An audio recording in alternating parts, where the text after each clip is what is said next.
For exclusive podcasts and more, sign up at patreon.com/partnersincrimemedia. This week's Law & Order Marathon winner is Morgan Ferdinand from Baltimore, Maryland. Morgan will get a marathon decal showing they watched 26.4 hours. 26.4 hours? You got rid of my script. You've been doing this for years. Morgan will get a marathon decal showing they watched 26.2 hours of their favorite crime show. To be next week's winner, sign up at lawandorderpodcast.com. I'm Kevin Flynn with Rebecca Lavoie and Gillian Pensavalle, and these are their stories. You think you know who did it, but you don't know who did it. Law and order, law and order, law and order. It's no ordinary police procedural, baby.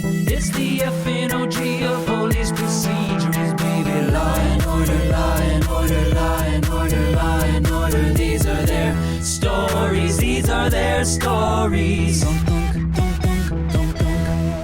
Welcome to These Are Their Stories, the Academy of Podcasting Award-nominated show about network TV's most enduring crime franchise and the real-life cases that inspired their shows. I'm Kevin Flynn. Each podcast will break down an episode from either Criminal Intent, SVU, or Original Recipe. And today we're looking at SVU Season 12, Episode 22, Bang. As charming as your loving fiancé is, he's a reproductive abuser. Excuse me, an abuser? You want babies, and you use women to make them. Oh, and you got that from a ripped condom. Joining me to do that is true crime author, host of Crime Writers On and Slate's Mom and Dad Are Fighting, Rebecca Lavoie. Hello, Rebecca. Hello, Kevin. Will John Stamos be showing up to help us record this podcast? He will not. Maybe he'll be there at the Academy of Podcasting Awards. God, wouldn't that be something? One of like 200 nominees. It reminds me of like Who's Who in high school. You know, it's just to sell the book. And joining us to round out our panel is our special guest from True Crime Obsessed and the Hamilcast podcast, Gillian Pensavalle. Hi, Gillian. Hi. Thank you so much for having me. So you have a podcast that's about all things true crime. Lame. I know, right? Like there really needed to be another one. You're with our old friend of the show, Patrick Hines. Yes. And tell us a little bit about what your podcast is. It's called True Crime Obsessed, and Patrick and I sort of came together as, Patrick has a lot of theater podcasts, and I also have a podcast about Hamilton called the Hamilcast. So we were just like two theater pop culture weirdos who also happen to like true crime and would get really easily excitable about it. And I know that sounds really creepy and weird, but we just thought, totally. And we just thought there must be other people who want to talk about this in not such a really serious way, which is completely valid. And of course, I watch true crime documentaries all the time. So I was just crying to an episode of The Keepers about 20 minutes ago. So I get it. But our version of it is we're adding some levity to the situation. We're still being very respectful and taking things seriously. But if you don't laugh about it, you're going to cry and freak out and never leave the house. Can I just point out, there are people who are already doing that podcast. Yeah, but Patrick and I, you know what? If Patrick likes something, he's doing a podcast on it. That's just if you've met Patrick. That's how he rolls. We just thought we'll just do it our way. Right. Now, of all the franchises, Gillian, which two cops are your favorite detective team? Favorite Law and Order detective team. Oh, Benson and Stabler. Nice. Is that bad? Oh, okay. No, it's nice. No, it's a classic pick. Well, I'm so excited to be talking about SVU again because I was such an SVU fan. I cut cable a while ago, but before that, those USA marathons where it's like, it's Tuesday, let's just have a marathon of SVU. And then it would be like, it's Olivia Day. And it would be all like her badass episodes or then like the badass Stabler Wednesday or whatever.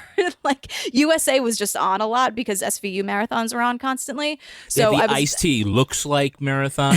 Yes. Yeah. It was just, looks like the captain went down with the ship. Looks like someone cut their cable cord. It's true. Yes. Looks like someone stealing cable from the neighbor. That actually happened in an episode. Don't make fun of that. Oh, The guy okay. ended up being like a child pornographer. who did Yeah, that. I actually know which one that is, and I feel pretty sad right now. Right. Now, do you have a favorite prosecutorial team? Favorite Law and Order district attorney prosecutorial team. I loved Casey Novak. Casey Novak. What'd you like about her? The way she would stare people down? Yeah. I mean, well, of course, like all of those female lawyers and all the women on the show were just not taking any shit from anybody, which I loved. But I liked her style. Not fashion style, because God knows I have none of it. But I just liked her whole vibe. I dug her, whatever. I digged her too. I digged her. The thing that I like about Casey is that she provides a lot of transparency in like the process of what you have to do to prosecute a case. Whereas like other prosecutors roll into the Law and Order squad room or the SVU squad room and they're like, I can't prosecute this. She actually says like, the reason I can't prosecute this is because I've done this before and you screwed it up for me last time. Like she gives a little bit more of like a behind the curtain, like why these guys are making her life so damn hard. My feelings are still hurt. Well, now let's take a look at the first half of this episode. Cannot wait. SVU Season 12, Episode 22, Bang. Great episode name, right? Yeah. Bang. Very, very New York Post of them. Yeah. Hey, we begin when a woman finds a baby abandoned in an alley, and hey, it's not even prom season. Oh, God. Came in severely hypothermic. No obvious signs of abuse. Left out in 30-degree weather, that's abuse. Or attempted murder. Little guy's lucky he's under an incubator, not in a coffin. What was he wearing when he was brought in? Just a onesie, wrapped in a couple of flannel blankets. We sent them over to your crime lab for evidence processing. Why would someone do this to you? While the infant recovers at a hospital, leave it to Finn to spot the child's onesie as coming from a high-end baby store. Stabler and Benson show the owner a photograph of, well, a 2-month-old baby, and she immediately recognizes him as Jasper, the adopted son of career woman Dee Dee Aston. At the apartment, Dee Dee's not home, but the maid Imelda is praying over an empty crib. Stabler finds a broken condom and learns it comes from handsome lawyer Ken Turner. So handsome. He says he and Dee Dee are just friends, and Imelda was just a fling. But when Dee Dee shows up at the squad, we learn they're engaged.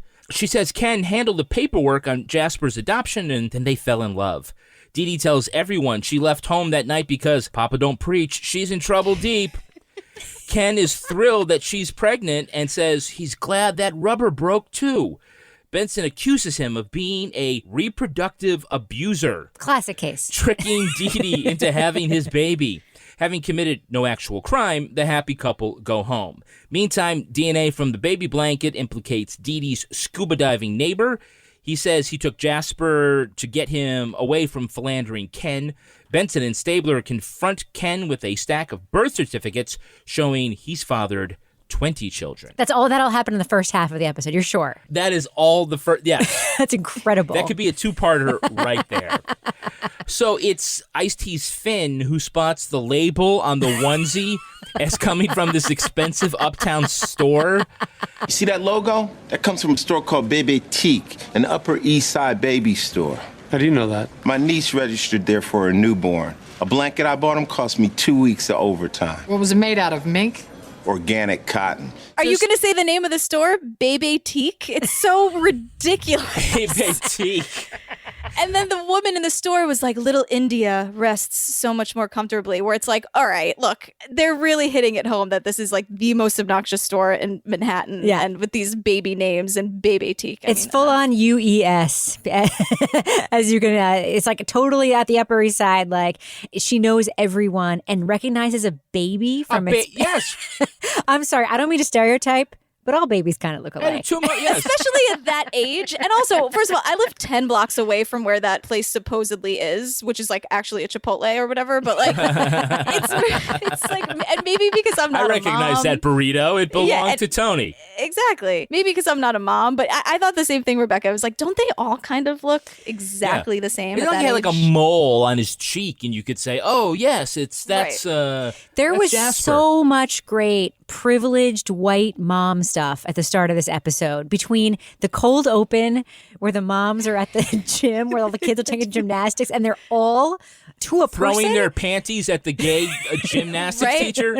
Yes. And then like the sexually frustrated mom goes outside and finds the baby by the dumpster, which is hilarious. And then you have, of course, Ice-T, who's always sort of like on point when it comes to like the details, right? Is he just an expert in iconography that he can pick? He knows that's the South Asian drug cartel stamped on that thing. It was 2 weeks of overtime and that blanket onesie cost him. $87. 2 weeks of overtime for a cotton overtime. blanket. It was very memorable. He's an expert on a lot of things. Do you remember that episode with the down low with the black guys? And the big quote, I remember this. He was like, yeah, it's called the down low, and that's what happens. And Stabler just looks at him and he goes, "Don't look at me. I just know stuff." And so that's just like what I guess just a character trait of Finn, where he just happens to know these ridiculous details. So we might as well get right to it. Let's cue Kermit the Frog. It's our very special guest star, John Stamos. Yes. Oh, John Stamos. Of course, we know John from Full House, Fuller House, ER, General Hospital. Yes. What was his character's name?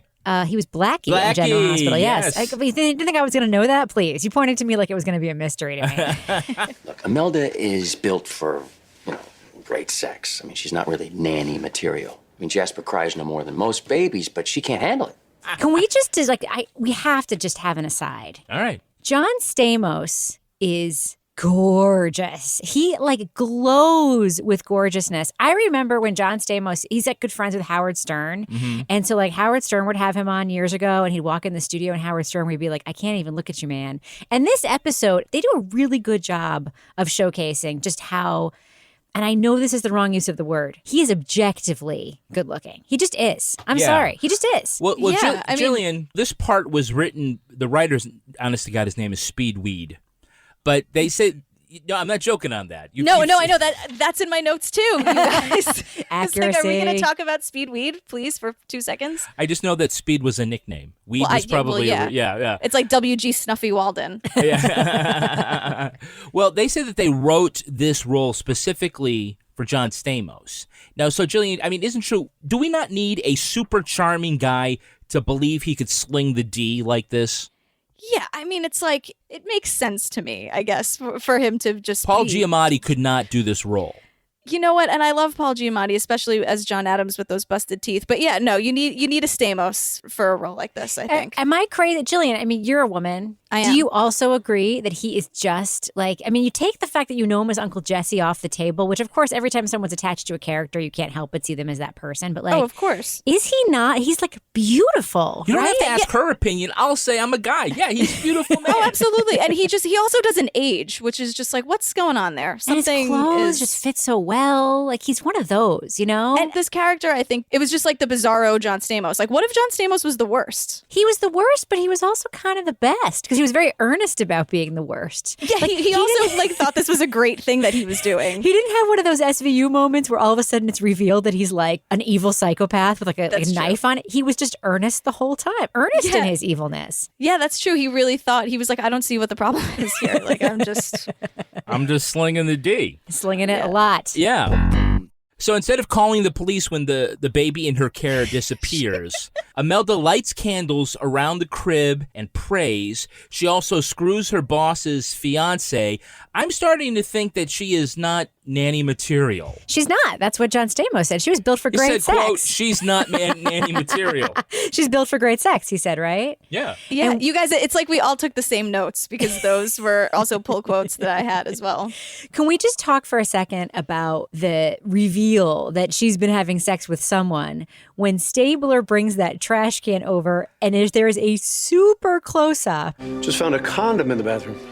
Oh, it must be from Miss Diddy.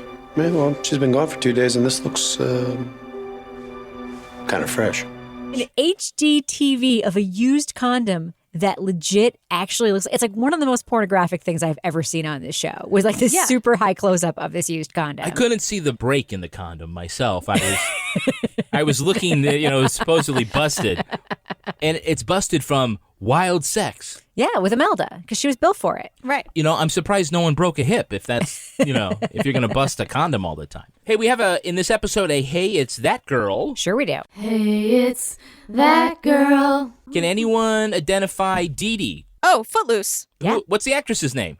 Oh, shit. Do I have you?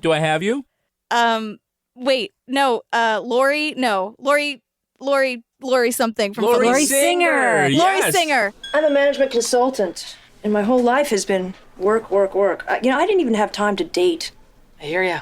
And prior to Footloose, she was on the television show Fame, which is how I knew her before she was in Footloose. And this is literally the only thing I've ever seen her in besides those two things. Yeah. Yeah, same. Look, I haven't watched SVU consistently in a long time.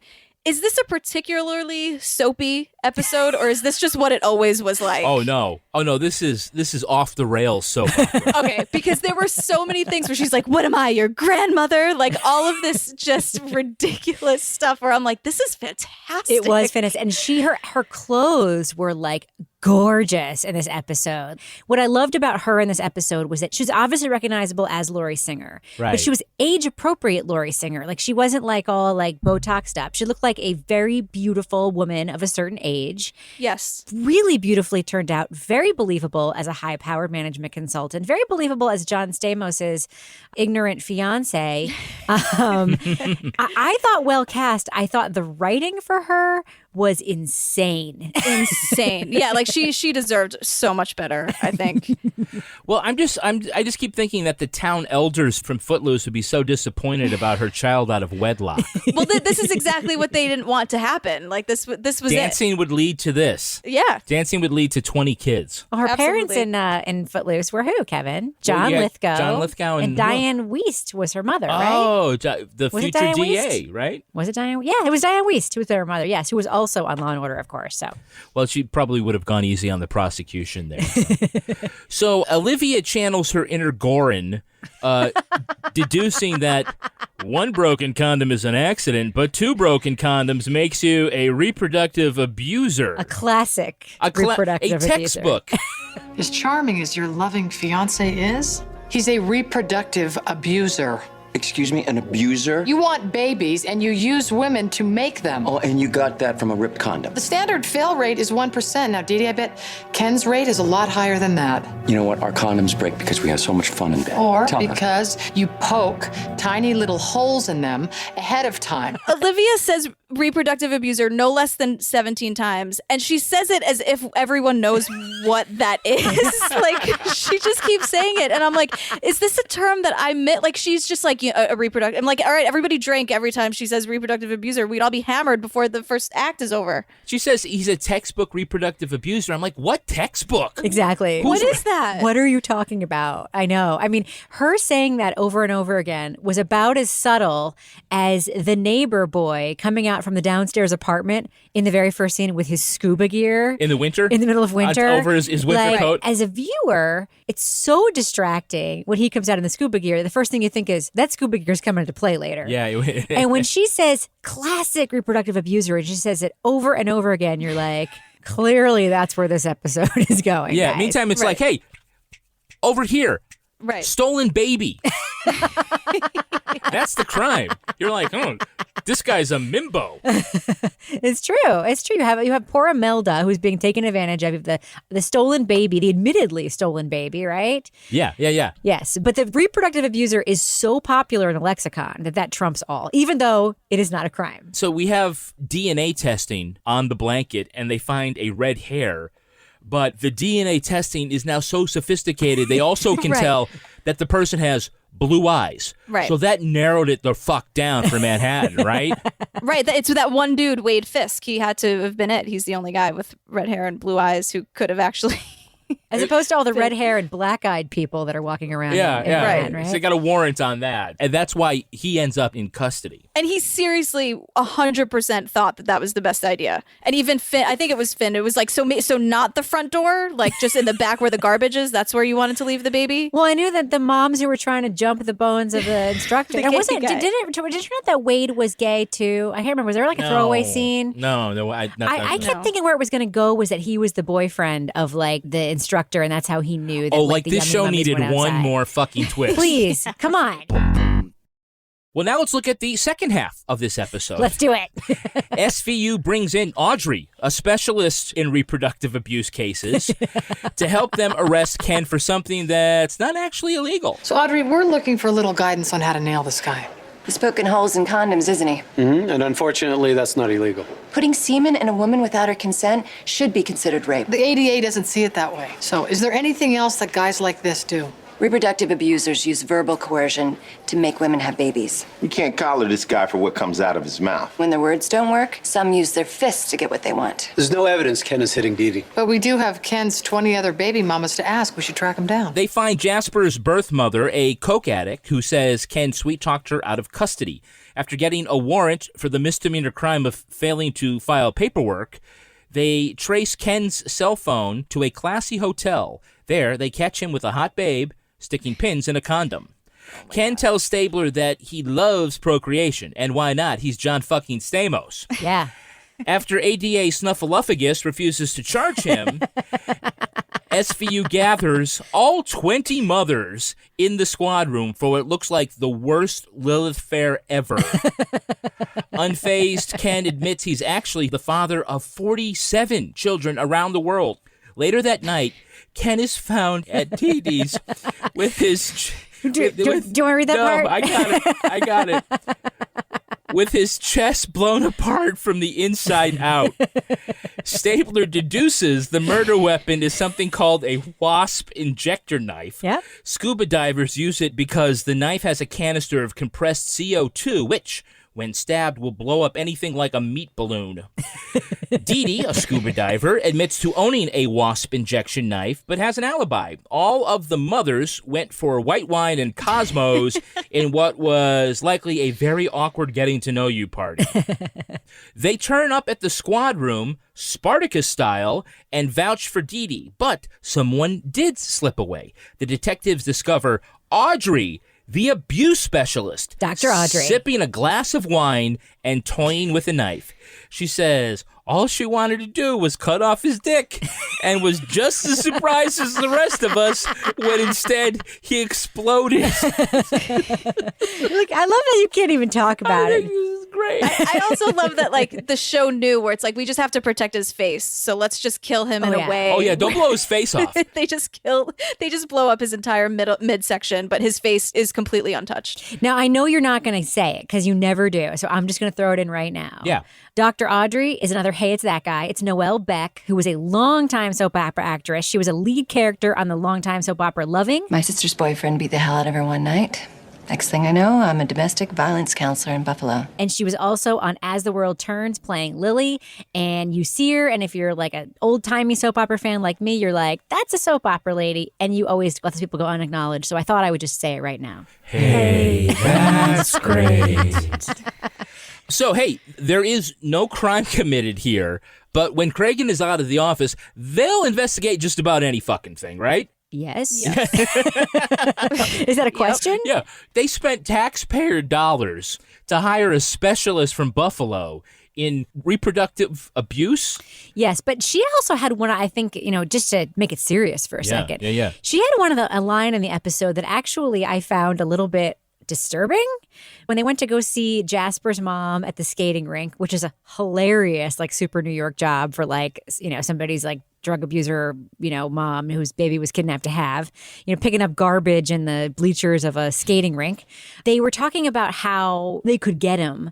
And at one point, Dr. Audrey, who's allegedly an expert in, like, abuse, is like, this is real prosecutable rape.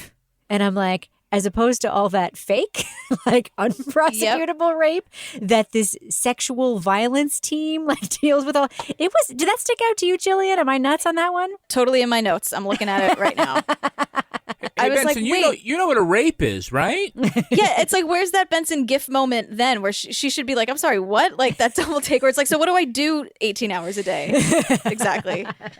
Thank you for explaining to me what rape is, Dr. Audrey. Yes. I appreciate it. Although it should be a crime to be, like you said, serious for a minute, to, like, inject your own semen into somebody without their knowledge. That should be a crime. Like, it's insane that him poking holes in condoms in 47 women is not something that he can get in any kind of trouble for, other than these women confronting him in a police precinct in Manhattan. Making it awkward. Yeah. The punishment should be more than just him having to deal with an awkward situation. Well, SVU sometimes is ahead of the curve, and it can be very thought-provoking about the way we interact with one another sexually in modern society.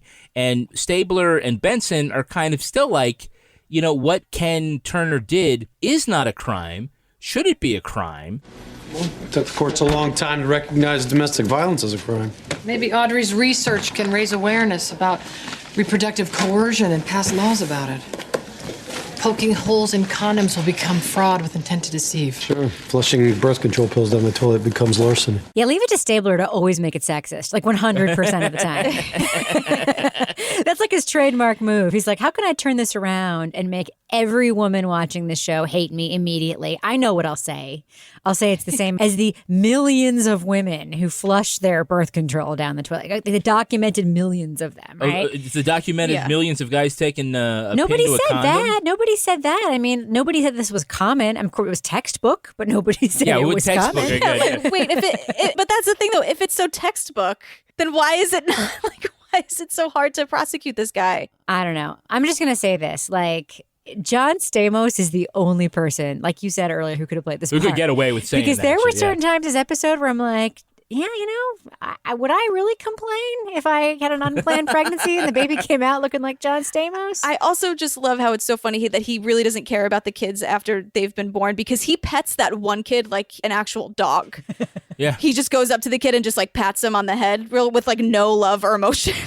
Yeah, no offense, but you would think those kids would be a whole lot better looking. They weren't bad looking. They weren't bad looking, but they got half Stamos blood in them. It was like whoever they could get. I mean, there wasn't like, you know, those kids didn't have speaking parts. You know, they were just like, you know, probably like the daughters and nephews and nieces of the There were 15 crew, mothers right? that didn't have speaking parts. They're all just supposed to have their arms crossed, staring at Nodding. Like, what? It's a bit of an exaggerated rationale about men wanting to spread their seed, but Is it? Well, Ken confronts Stabler about his own family. It's right? the best. What about you, detective? You got kids? Yeah, with my wife. How many? Not as many as you. How many, detective? 5. 5 children. That's interesting. See, I think you understand the urge, but you're limited by fear or weakness or lack of means, lack of mojo. See, at heart, I think you really want to be me. So, Gillian, does Stabler have maybe a more socially acceptable desire than Ken? Are they not sort of the same thing about men wanting to have progeny? I asked the women, of course, about this because I think Stabler made a good point, though, where it's like being a father takes work and it's an everyday thing. It's not just you impregnate someone and then go to a different country and do it 46 other times around the world. There's one like really, really fun, like super SVU moment in that confrontation between John Stamos and Stabler when he asks Stabler, Why you have such a hard-on for me? why do you have such a hard-on for me? And he's like, Because you can't keep yours out of unsuspecting women? And he does it with that Stabler, that like squinty kind of half laugh, half smirk thing. And you're like, perfect. And it's like, he's being totally Stabler. He's going to full on like douchebag, I'm better than you mode. And then John Stamos does do that whole 180 thing where he kind of like instinctively knows like this is a guy who has like the same thing that I've got kind of. I actually really liked that. It's like for me, you know, I love Benson and Stabler as a team. right. You also know that I like fucking hate Stabler like 80% of the time just because he is so scenery chewing, A, and Right. B, like there's a lot of like self-importance and like superiority and sexism sort of built into his character.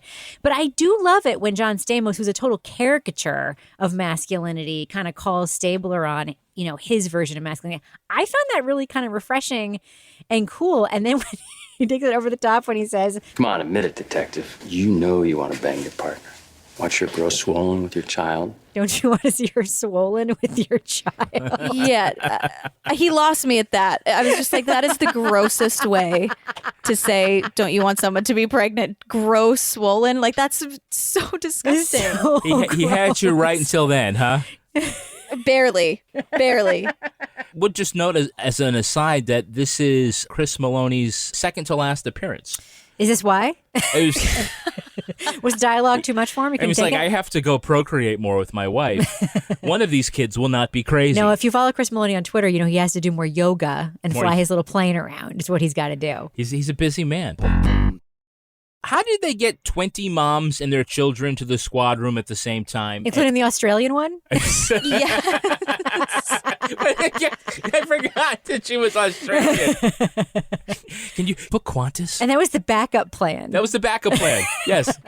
Meantime, none of them are pulling each other's hair out. Well, I guess because they have a common hatred towards this person. And I was thinking too, I was like, so none of them want like alimony? Or is he just paying them off because he's that rich that he's just giving them money all the time? He did say to one of them, he says, I send a check every month. He's writing checks to all those women. He's like very wealthy. We know this. He's a that hedge fund, yeah. like So swap, he has, default swap dude. He has the money. Of course, he doesn't like keep track of all of them because he didn't know that one of the mothers that he knocked up killed herself with the child. His reaction is, she had no right to kill my son.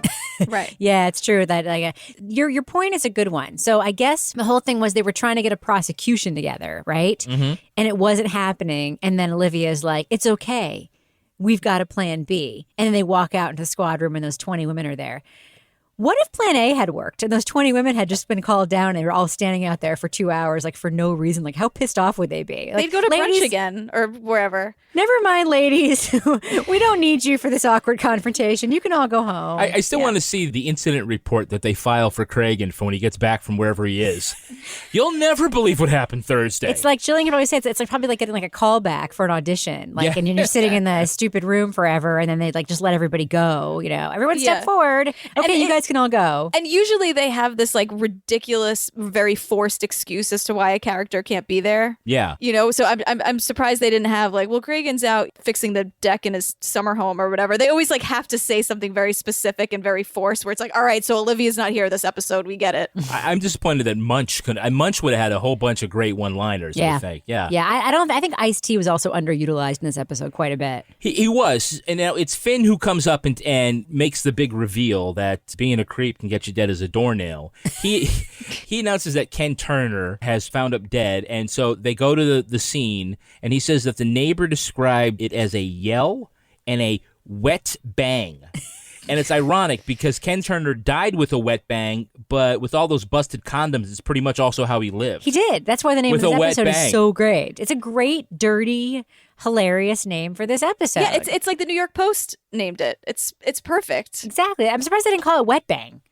And I'm sorry, just to go back, that scene of them where he's like, I'm going to give you the time of your life, when they're like busting into the hotel and you see him like precisely poking the hole in the condom. With his glasses it's on. like, We do it's have like that to go quick close back. up. We do. It's so ridiculous. Because that woman that he was about to have sex with was like beautiful and maybe the worst actress I've ever seen on this show. Like, God love her. I'm sure she's a perfectly nice person.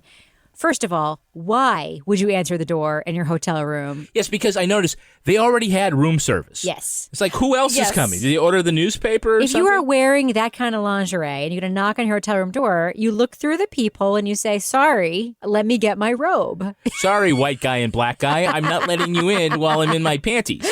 Yeah. Well, to do that would ruin the whole big reveal because she would have to go into the bathroom probably to get the robe. It's true. And then it would take away from the big like kick in the door scene of Stabler and Finn finding him poking the hole with such precision. Yeah, the great detail in that scene was that he was wearing like reading glasses as he was poking the hole in the condom. He was sitting in the toilet. It's like he had like a jeweler's loop in his eyes. Like, I want to get this just right. Yeah, and it was like so precisely poked that like Finn was able to hold it up to the light and look through it and like see the little holes. It was great. Now, so we have dead John Stamos on the ground. Did anyone like take a good close look at the scene? Because it looked like there was at least $200 worth of actual steak tips thrown around like man chum.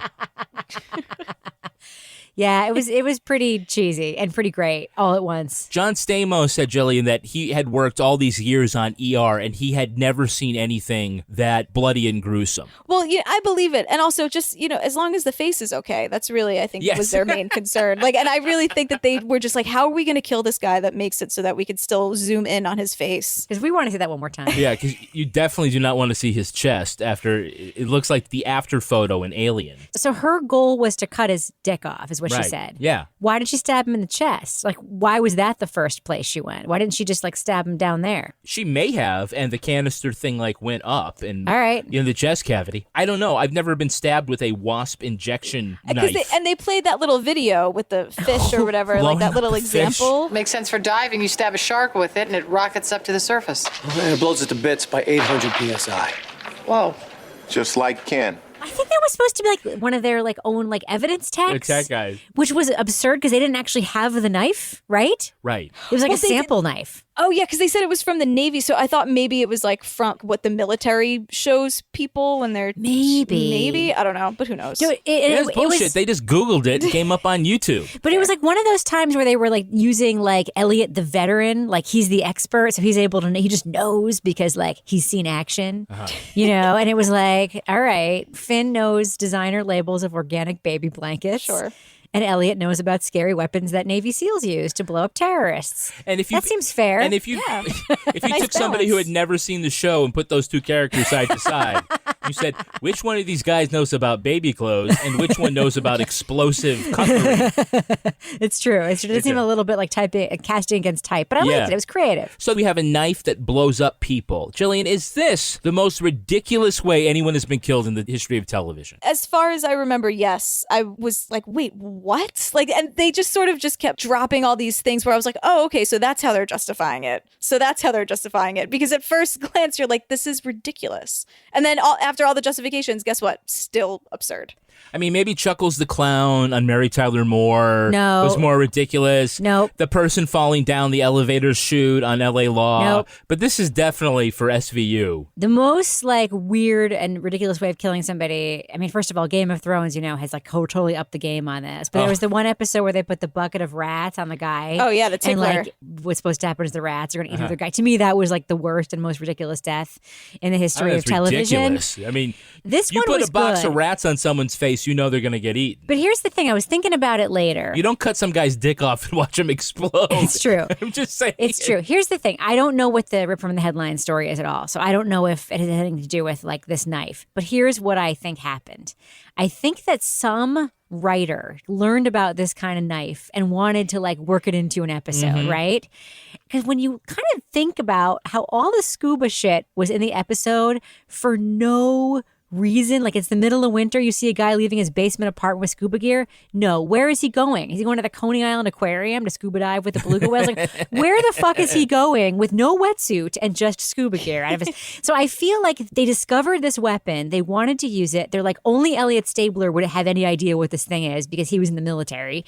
And so we're going to build all of this other detail into the episode just so we can have this method of it. Because it was totally divorced from the whole rest of the plot. It was not a good revenge death. Like typically in SVU, like the way that a revenge killing would happen, it would somehow be like reflective of the crime the person had been committing, right? You mean he would get like blown up with the knife on the courthouse steps? Yeah, or he that'd be would... great. And it'd be like chum all over like the press and everybody around them. I kind of feel like Dr. Audrey tipped her hand. She said, I was going to cut his dick off, but then I found this knife. I feel like the writers were saying, we were just going to have someone cut his dick off, but then we discovered this cool knife on the internet and we decided to kill him this way. Yeah, and then they just went backwards from there to build an episode.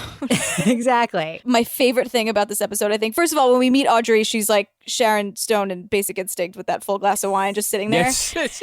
And my favorite thing about it, I like cackled and like kicked my leg up when she said the last line that she has, where she's like, please, Olivia. Please, Olivia. Just a few more sips.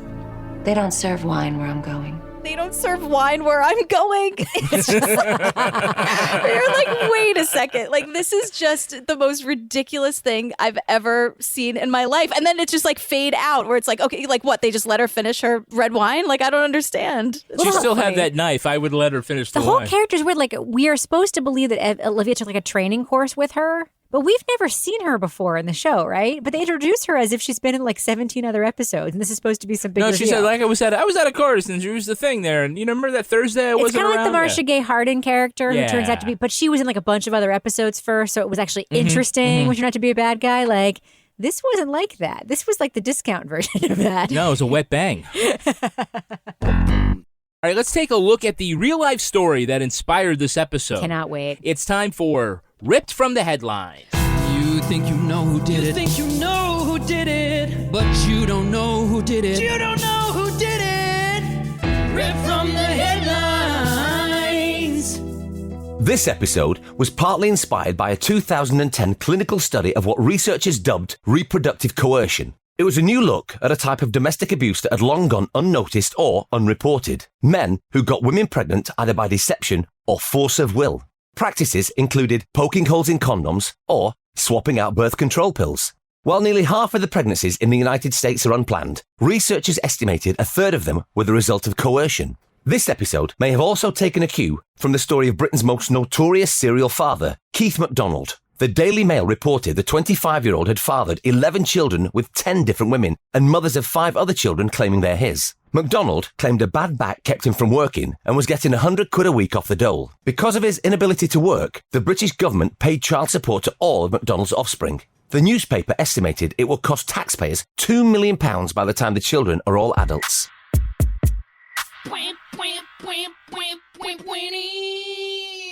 All right, let's set aside poking holes in condoms for a second. Gillian, explain to me where the line between being a father saying, I'd really like you to keep this baby, and coercion is. If the woman doesn't want to in any way, and then the conversation continues, and then she ends up having a baby, then that's coercion. Does that make sense? Yes. Yeah, I guess so. if someone says, I want you to have a baby, and then I say no, and then the conversation continues until I'm like, well, like that's I'm being coerced into agreeing. Totally. Listen, I don't want to get like weird and political about this because it shouldn't be political and weird.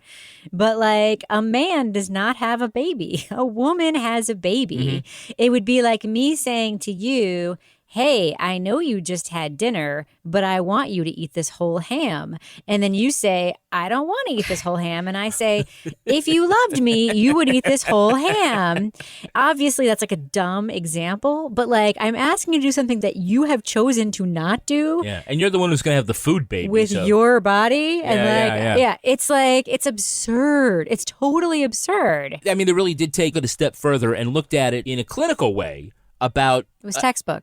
It was here's the textbook. Classic. Here is the textbook case that they wrote right before the episode. Somebody obviously saw something. I like how something. It was a classic case of reproductive abuse, but like the real thing doesn't even call it that. What do they call it? Reproductive coercion? Reproductive coercion. Yeah, that's different. That's not textbook. You mean like if Olivia said, you're a reproductive coercionist? Oh, the best part was every single time John Stamos would say, stop using the word abuse. Yeah. Stop calling me an abuser. And she was like, no, I'm going to do it again and again and again. So let's look at Mr. Macdonald. Right. Now, if you could see his photo, he's not John Stamos. They never are. They never He looks like the guy who was the partner on The Killing. The tall blonde guy looked like he was a heroin addict. Oh, I love that guy. Oh, but yeah, he was not cute on The Killing, is what you're saying. No, he looked, yeah. He was cute later on, what was he on where he was super cute? RoboCop? House of Cards? Was it? House of Cards. Yeah, he was in House of Cards, and he was super cute in House of Cards. There you go. Yeah, yes, he got his shit together. Mr. Macdonald, first of all, he said that he met all of his baby mamas at the bus stop. Oh, boy. Cool. I just think that's a funny... it's a good... Oh, boy. Well, see, the newspapers had... He chatted them up at the bus stop? He chatted them up before at the bus lorry stop. arrived to pick them up, or whatever it's called? Yeah, and then he gave him the old... 1, 2, 1... Got off on the right foot, and that was it. So apparently it was the newspapers had... Gave him the old double-decker? By the way, there may be a lot of McDonald's on the internet, but if you put also the term feckless in the Google search, it'll come up with this, because he kept being dubbed as Britain's most feckless father. Okay. And the newspapers had a field day because he said his back was sore, but not too sore to spread his seat all over Sunderland in Tyne, which was the little village he was in. So these are all Daily Mail stories you looked up, right? Yes, it was the Daily Mail. I knew it. I said there had to be a real one. Yeah. No, I mean, it sounds like this guy had a problem where but he having babies on purpose, or was he just like having sex with lots of women on purpose? He was screwing everything that moved. Was he poking holes in condoms? No, I don't know.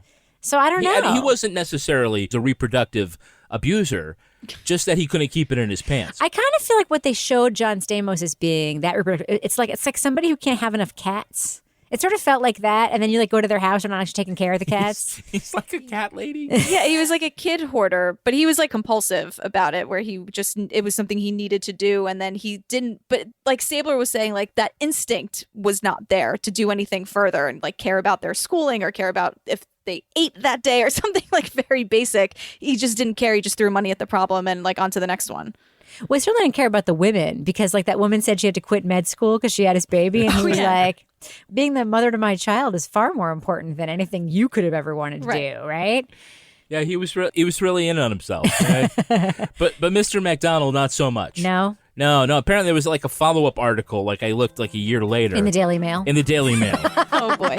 And he had gone from. He had 17 kids. Ooh. And his poor pensioner uncle was broke because he kept giving Keith money to spend it on the lasses. Nice. Well, good for his uncle. Good for his whatever makes him uncle. happy, right? They have universal health care there. I mean, it's not like they can't get their, Oh, the Daily Mail was still pretty pissed. People were kind of mad. They were thinking he could do something. I love this story. I love everything about it. It would be better, though, if he looked like John Stamos. It'd be more believable for me. Yeah, probably. Well, that's going to do it for us. We want to thank our special guest, Gillian Pensavalle. Thank you so much for having me. I was so excited to get back into the SVU universe for a little bit, and thank you for giving me the soapiest F ever. I thank you for that as We're well. so glad to drag you back, I loved Gillian. it. We're so Loved glad. This was a good one. Where can our listeners follow you online? I'm at Gillian with a G on everything, but you spell that out, so it's Gillian, then Withag. That's Twitter, Facebook, Instagram. My podcast, The Hamilcast, is at The Hamilcast. You can find The Residuals, the web series about actors and commercials, theresiduals.tv. And True Crime Obsessed is truecrimeobsessed.com. And Rebecca Lavoie, how can our listeners follow you? I am on Twitter and Instagram at Reb Lavoie. Of course, they should also subscribe to Crime Writers On, and they should check out the trailer for my new podcast, HGTV and Me, which is pretty awesome. And you can track me on Twitter at Kevin P. Flynn. And you can also tweet to us at Law and Order Pod, or follow us on Instagram at These RTR Stories. Our newsreader was Cy Frater. Our theme music was composed and performed by Uncanny Valleys. Line editing by Henry Lavoie. Content assistance from Travis Roy. Lily Flynn handles promotions. If you enjoyed this podcast, leave a review on something called Apple Podcasts. It helps others discover this program, just like you did. All clips in this podcast were used in compliance with U.S. Copyrights Act fair use exemption for criticism and commentary. Special thanks to the elite squad of the Law & Order Wiki community for preserving the evidence. If you want to know what episodes we're talking about in our upcoming shows, go to lawandorderpodcast.com. Sign up for our newsletter for a chance to be our next Law & Order Marathon winner. These Are Their Stories was recorded in Square Egg Studio and is a production of Partners in Crime Media.